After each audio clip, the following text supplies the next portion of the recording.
మన ప్రభువును రక్షకుడైన యేసుక్రీస్తు నామములో మీ అందరికీ ప్రత్యేకమైన వందనాలు. దేవుని మహాకృపను బట్టి మీ అందరిని కలుసుకోవడం చాలా సంతోషంగా ఉంది.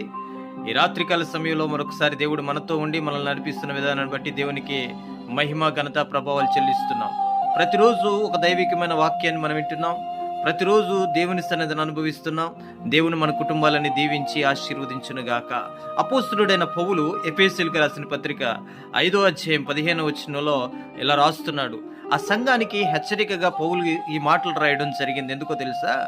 దినములు చెడ్డవి గనుక అనే మాట రాయడం జరుగుతుంది ప్రారంభ వచనంలో.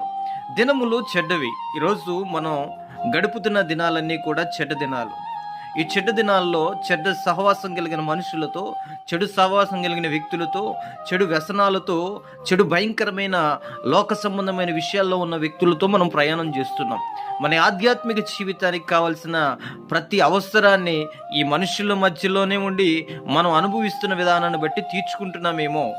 ఈ మాటలన్నీ దేవుడు రాయించాడండి. అపోస్తలుడైన పౌలును నిలబెట్టి ఆ సంఘానికి హెచ్చరికగా, చెడ్డ దినాల్లో చెడ్డ మనుషులతో సహవాసం చేస్తూ మీరు జీవిస్తున్నారు, మీ అవసరాలు తీర్చుకుంటున్నారు, మీ పరిస్థితులన్నీ మారాలి అన్న ఉద్దేశంతో అపోస్తలుడైన పౌలు ఆ సంఘానికి హెచ్చరికగా ఈ మాటలు రాస్తున్నాడండి.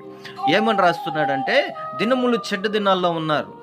ఈ చెడ్డ దినాల్లో మనుషులు ఎలా ఉంటారో 2 తిమోతికి రాసిన పత్రిక 3వ అధ్యాయం మొదటి 4 వచనాలు కనుక చూసినట్లయితే 18 అవలక్షణాలు కలిగిన మనుషులు ఉంటారు అని రాయబడింది.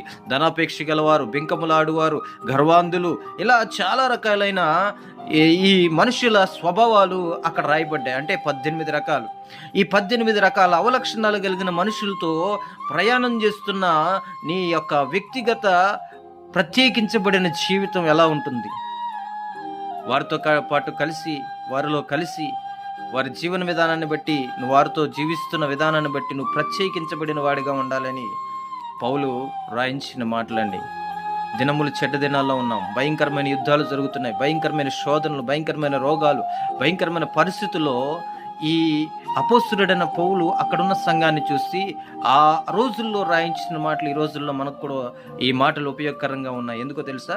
మనుషులు ఎలా ఉంటారంట? ఆ 18 రకాల అవలక్షణాలు కలిగిన మనుషులతో జీవిస్తున్న నీ జీవితం ఎలా ఉండాలో చెప్తున్నాడు అక్కడ. అజ్ఞానుల వలె కాక జ్ఞానముతో నీ ఆధ్యాత్మిక జీవితాన్ని కట్టుకోవాలని పౌలు ద్వారా ప్రభువు రాయించాడు. ఈరోజు ఈ అవలక్షణాలు కలిగిన మనుషులతో ప్రయాణం చేస్తున్న మన ఆధ్యాత్మిక జీవితం ఎలా ఉంది?